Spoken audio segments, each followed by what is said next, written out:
the diesel supplement. And this month, November, is open enrollment month, and it's for our benefits that start on the start of the year of 2023 coming up. And you can enroll in your programs or change your coverage for health insurance, dental insurance, voluntary term life insurance, accident and critical illness insurances. All that is open to changes and adding, getting into the program, that sort of thing. And that highlighted link in there, the 2023 health insurance overview, is a document that you can look at to see what the rates and the deductibles and the coverage will be like for health and dental. So it's a good time to check out your beneficiary forms now too, and check with Melanie Bennett. She's up in the front office. She's been here a few weeks now, so check with her. If you haven't met her, please stop in and let her know who you are so that she can put a face to your name.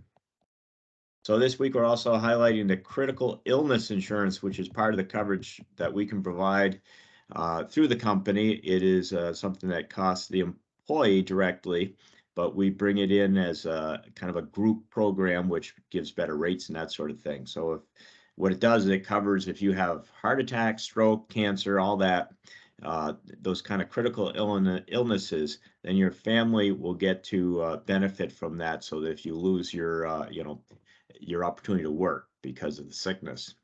So there's details here. And if you want more questions, again, check with Melanie.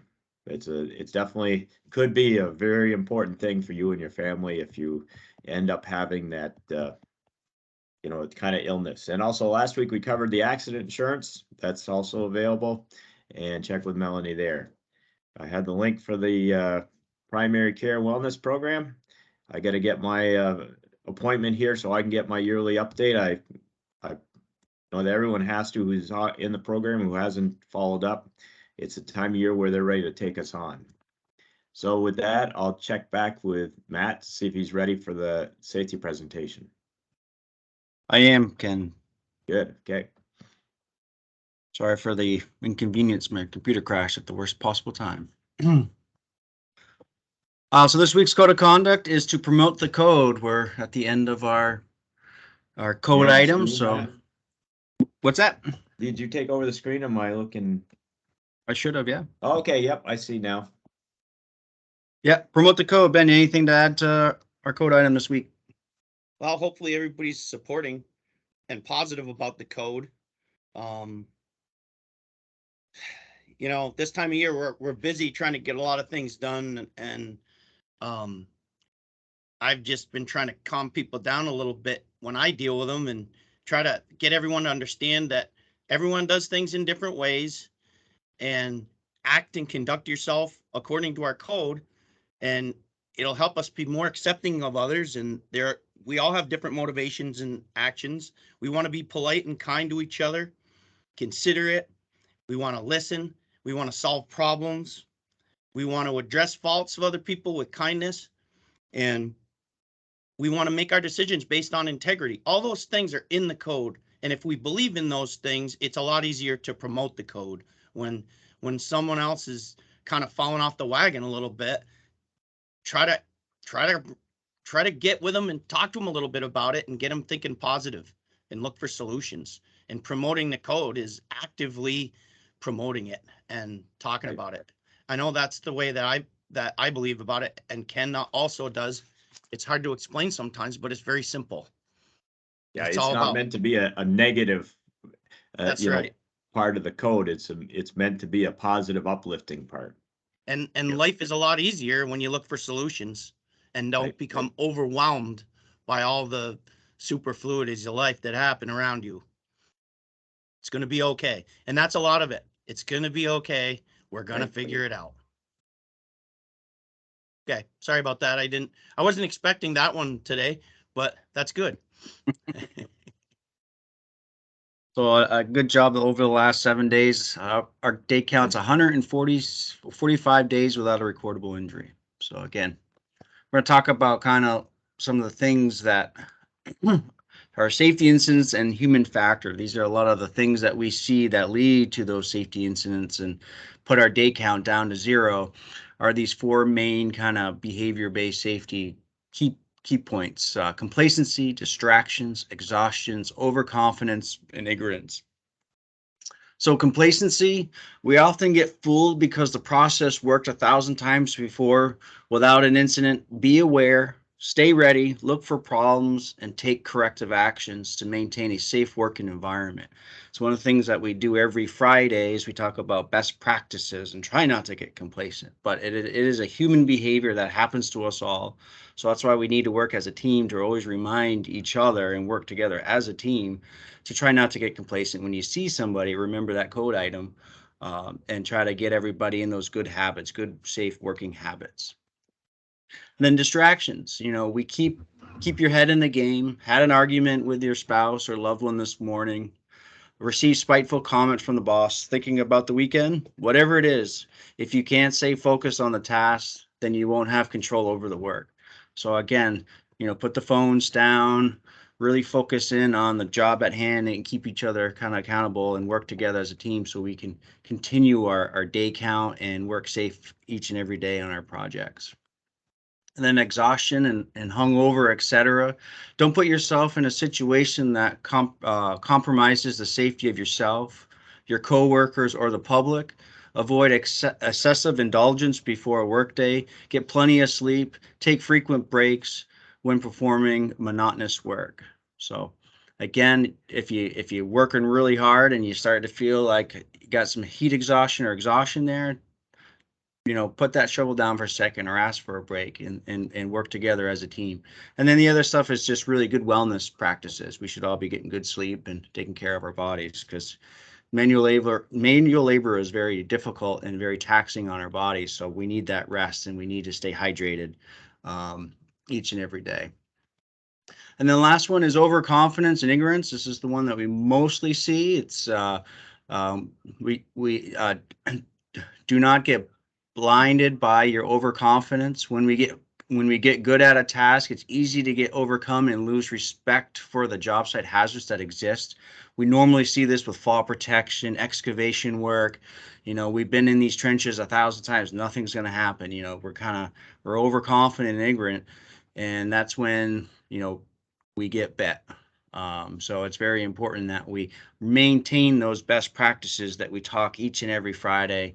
And then when us and ourselves are out there on the job sites, just making minor tweaks to the job site, we're trying to do that so we don't get overconfident or we don't get blindsided by potential hazard on the job site.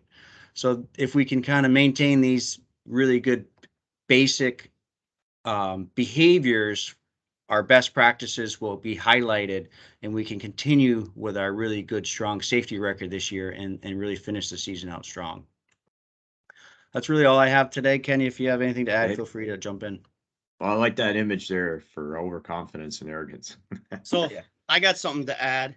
So when we look at that number at the beginning, we're saying 145 days since our last recordable. I think that leads us sometimes into complacency and overconfidence of how good we're doing, because how long do you think it really is since we've had an incident or a situation in this company that was potentially a recordable? Probably it could be minutes. Yeah, every day. So we're always having situations come up that are potentially life-threatening. They're potentially these recordable incidents, and we manage things in a way so that they're not recordable. And part of that is just the way we manage things. But also, don't get overconfident about the fact that we've been 145 days, because I know that that's going to go to zero at some point. But every day, I probably had one this morning myself in my own driveway. We have those situations where we are starting, where we don't want to be overconfident about our abilities and get into bad habits. Yep. Thanks for adding. Yeah. It's the that safety risk pyramid. Inverted pyramid. It's like the only way you can be confident is if you eliminate that risk. But we can't always eliminate the risk. So we have to make sure we're paying attention and focused on them. Yep. Okay, I'll take over here again. Yeah, don't put your hand in between the alligator's choppers. Right. Or head or something. Huh? Yeah. I was trying to find a photo of a hand in between a tailgate, because that's usually sometimes that gets us that way. Yeah. Slide this up. All right, so We're looking at constant contact at the top. I think your Right. email's down below. yeah, I hadn't released this my email from the spam yet. So Yep. this was the confirmation I got, which Ah. did come through last night. Yeah.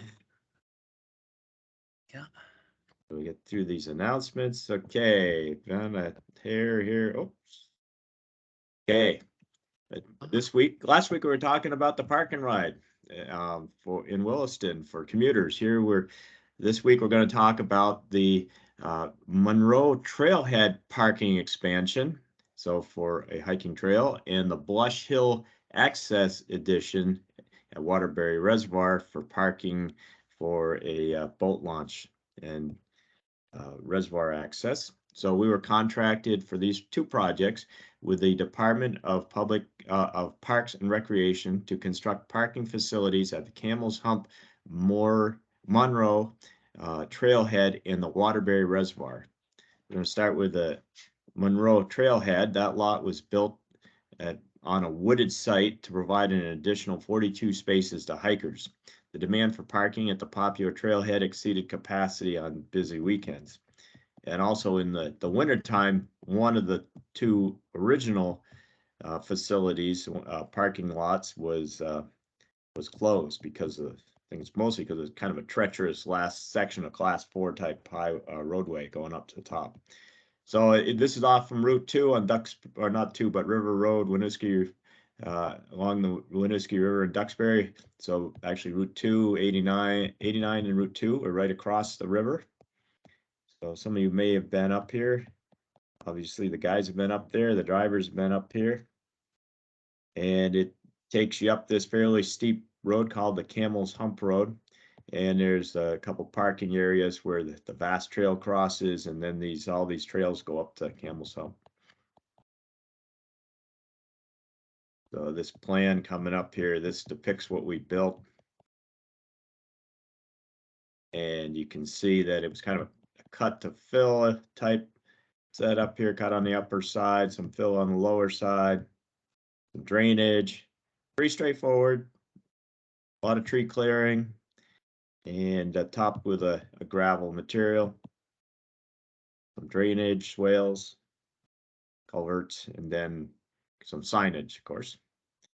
So here we are early on after we've knocked the site down. And then, of course, this actually photo should have gone first probably, but doing a little clearing. And then we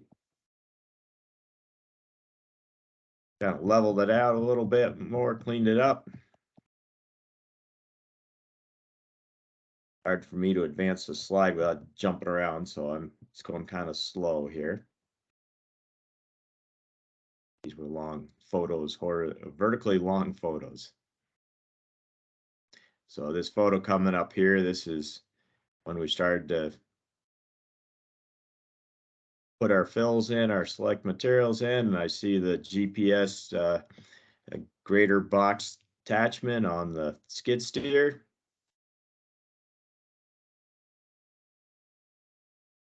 Of course, this looks like it's probably Wickham gravel, so a pretty long haul to get the materials. Okay, now this is shaped up a little bit more with the drainage swale starting to get used by the public. Nice open area. The other lots are kind of smaller than these and cruder. This is really nice for them. This is after the work was complete. The grass is starting to grow. The crew out in the back there is actually the Parks and Rec guys. They're putting in some bumper stops along the parking spaces so that people don't go rolling into that ditch. The next project we're showing here is a kind of a related project by the same client, the Blush Hill Parking Access Edition, which will provide 1 handicap and 7 vehicle with trailer stalls for the Blush Hill access to the reservoir. You see, this is a plan view. This is off Google Earth. I took this to show how little space there is on that launch, or until we built this additional parking. Remember, this is a boat launch, and look at that. Looks like one truck and trailer there, and the rest are cars. So, and it's a very popular place in the summer. They get stacked up on Blush Hill Road after for parking, as you can imagine. So I found this kind of interesting. This is not a Fish and Wildlife launch. This is by the Parks and Rec. Of course, they have their standard, you know, don't litter and watch out for the, you know, the no wakes, and then watch out for the invasive species on your boat coming in. Also, there's a underwater ghost town there, according to that. So I don't know if the guys saw any ghost up there or not. And I did a quick shot here of the access so it really is pretty small, but it's a beautiful area. And let's see, getting up to, here we go. Here's our plan. So it was right along the edge of the road, just uphill on the road from the launch. And we have quite a bit of retaining wall placed along the, I guess that would be the east side, and wrapping around to the north. We tie back into the road. You see the long stalls there for the vehicles with their trailers. And here we go, is kind of shaping it up here. Well, the leaves are still on the trees, but the lake is in the background.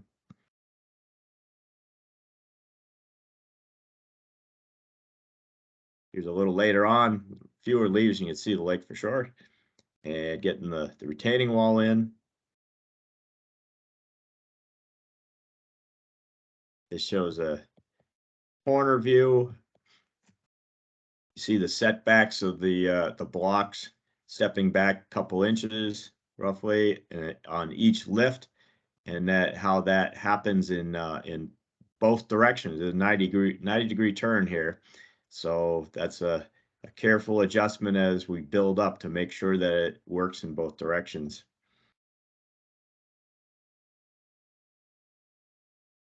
There's some underdrain, which we'd expect. So there's underdrain behind the walls, a lot of crushed stone, fabric. And there's a weird jog in the wall over by the handicap as you get closer to the road. The guys are just placing that return. So it gets kind of complicated, as you can see, along that that inward corner. And there's another slide coming up. You'll really see when I first saw it, I'm like, whoa, what kind of weird setup is that? I guess it's a little hard to see in this picture, but as it comes around the corner, and maybe I didn't really save the picture to show, but as it comes around the corner, it looks really strange. And there you are, just kind of eyeballing it in. Precision is important on these, especially on the lower lift. Here's another view. And that's what we got for the photo archives. I got Kevin Sheehan. Kevin was an employee of ECI. He was in the National Guard, and he got deployed to Iraq, and unfortunately he was killed in action May 25th, 2004. So it's amazing that it's been, what, going on 20 years soon. It's like 19 years coming up. So that's sad, but it's just part of war. So, you know, we got to honor those veterans who risked their lives to get out there and to maintain our freedom. Anything more to say, Ben, on Kevin? Yeah. So when you go through Five Corners, Kevin was highly involved in when we built the fountain, the memorial park in the middle of Five Corners where the fountain is. Kevin was involved in that project before he got deployed, and he was honored there after he didn't make it on the next Veterans Day. And also up in Milton, whenever I get off exit 17 and I drive up towards Milton, that park and ride that's on the right, that was one of the projects that he took on as a project engineer, kind of wanting to be a project manager, and he was highly involved, did all the layout, and I was out there many nights with Kevin, and I always think of him when I drive past there. I wish someday that we could put a little memorial there, because that was kind of his baby. He was so proud of that park and ride. It's the little one just on the right after you just barely head up from Chimney Corners. Got towards Travel Boys. Yep. He loved DCI and he loved the code of conduct. And still remember the day that Ken found out first, and Ken called me, and I was coming right in the door by Ronnie's office.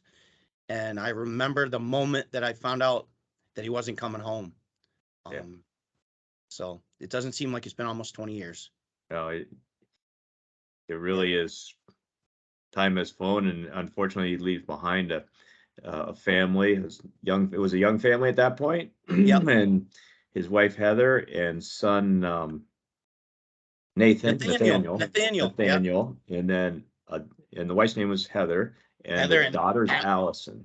Yep. And the kids are grown now. I was hoping to see both of them here at ECI. I'd love to have them here as ECI workers, Yep. employees. All right, well, let everybody go. Have a good weekend. Think about our veterans. Thank our veterans, and be safe out there. Anything else, Matt? Nope, you said it all. Thank you. Okay, take care.